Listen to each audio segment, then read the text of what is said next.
Hello! Welcome back guys to my channel.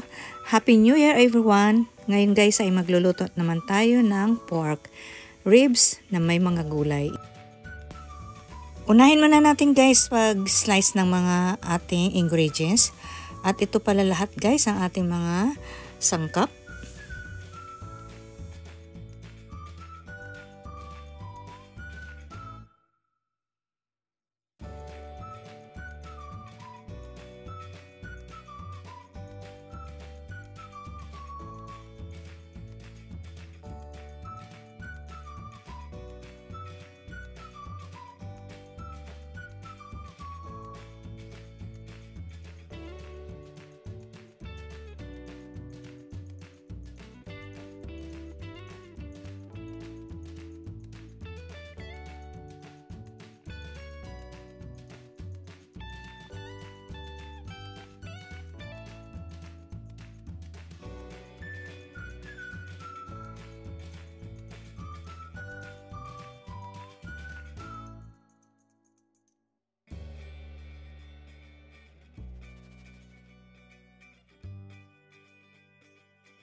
Then guys, ibabalance natin lahat ng mga gulay natin.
Ito pala guys mga carrots at potato, iba-blance muna natin siya.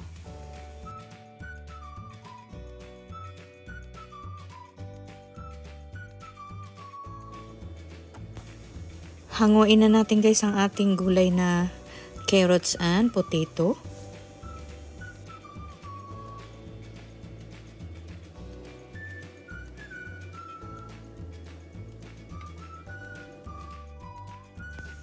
Next naman natin guys, i-balance ay yung ating broccoli.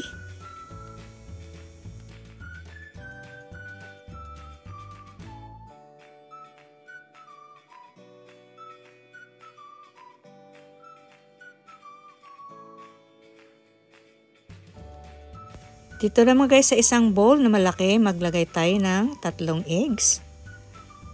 At lagyan guys natin ng olive oil ng mga 4 tablespoon.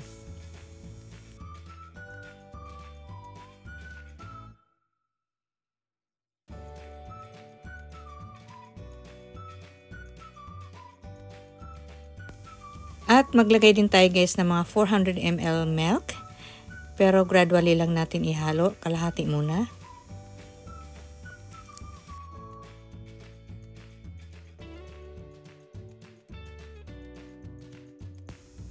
At 1 teaspoon of salt.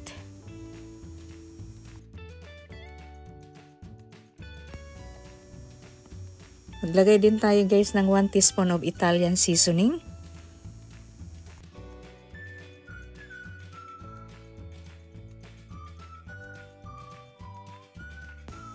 Then maglagay din tayo guys ng mga 1 cup of all-purpose flour. Gradually rin din natin ihalo, kalahati muna. Para ma-absorb guys yung ating flour sa eggs. Halo na natin guys lahat. Then yung remaining milk, ilagay na rin natin guys lahat.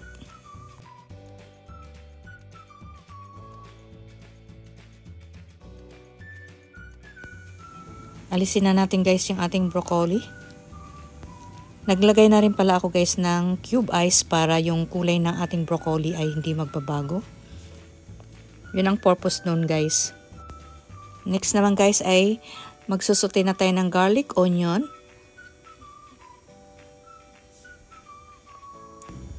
Then ilagay na natin guys ang ating ribs. Dito naman guys sa measuring cup, maglagay tayo ng 1 tablespoon of soy sauce. 1 tablespoon of oyster sauce.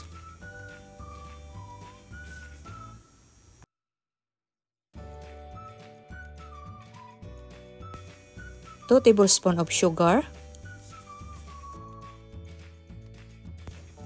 1 tablespoon of sesame oil.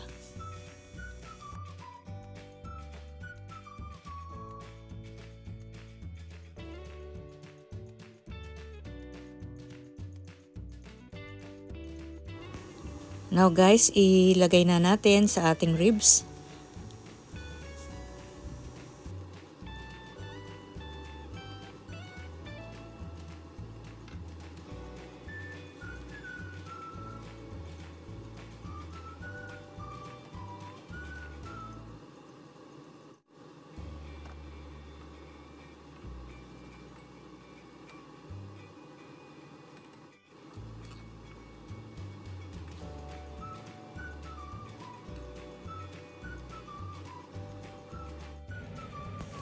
Simmer lang muna natin ng ilang minutes guys.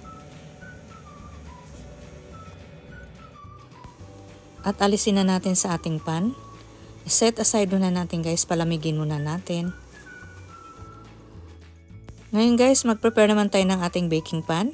Ihilera natin yung ating potato.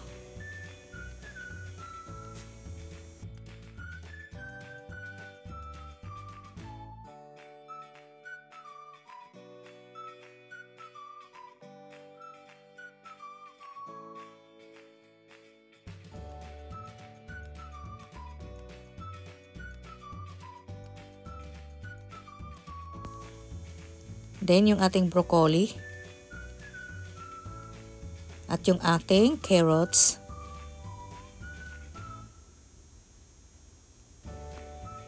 At yung ating mga bell pepper. Then ilagay na natin din guys ang ating ribs.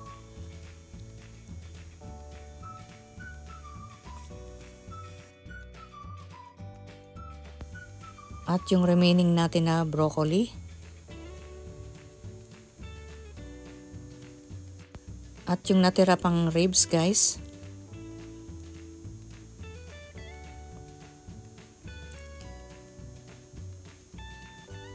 At yung mga carrots pa na natira. At yung mga bell pepper pa rin guys na naiwan. Paibabaw din natin. Para magiging colorful guys ang ating lulutuin. Ang ating milk guys, ilagay na rin natin.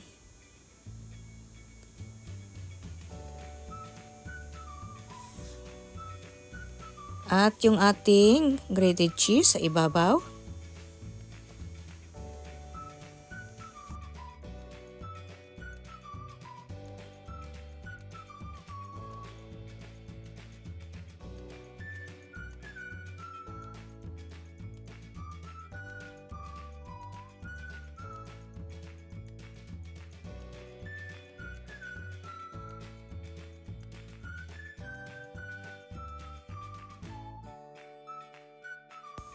At preheated na tayo guys ng ating oven ng mga 350 Fahrenheit.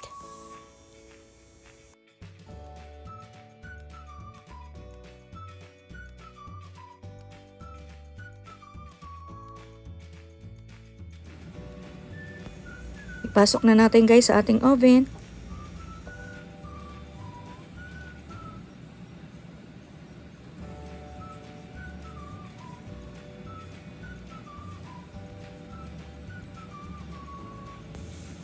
Then, i-bake lang natin to guys ng mga 50 minutes.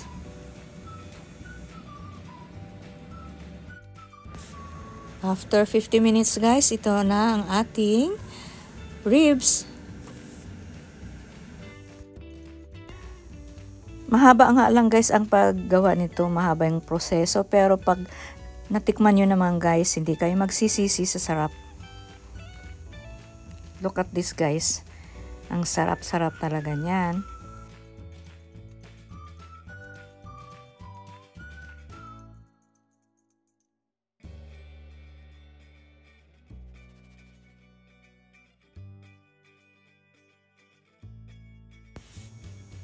This is it guys, ang ating ribs with veggies. Thank you for watching guys.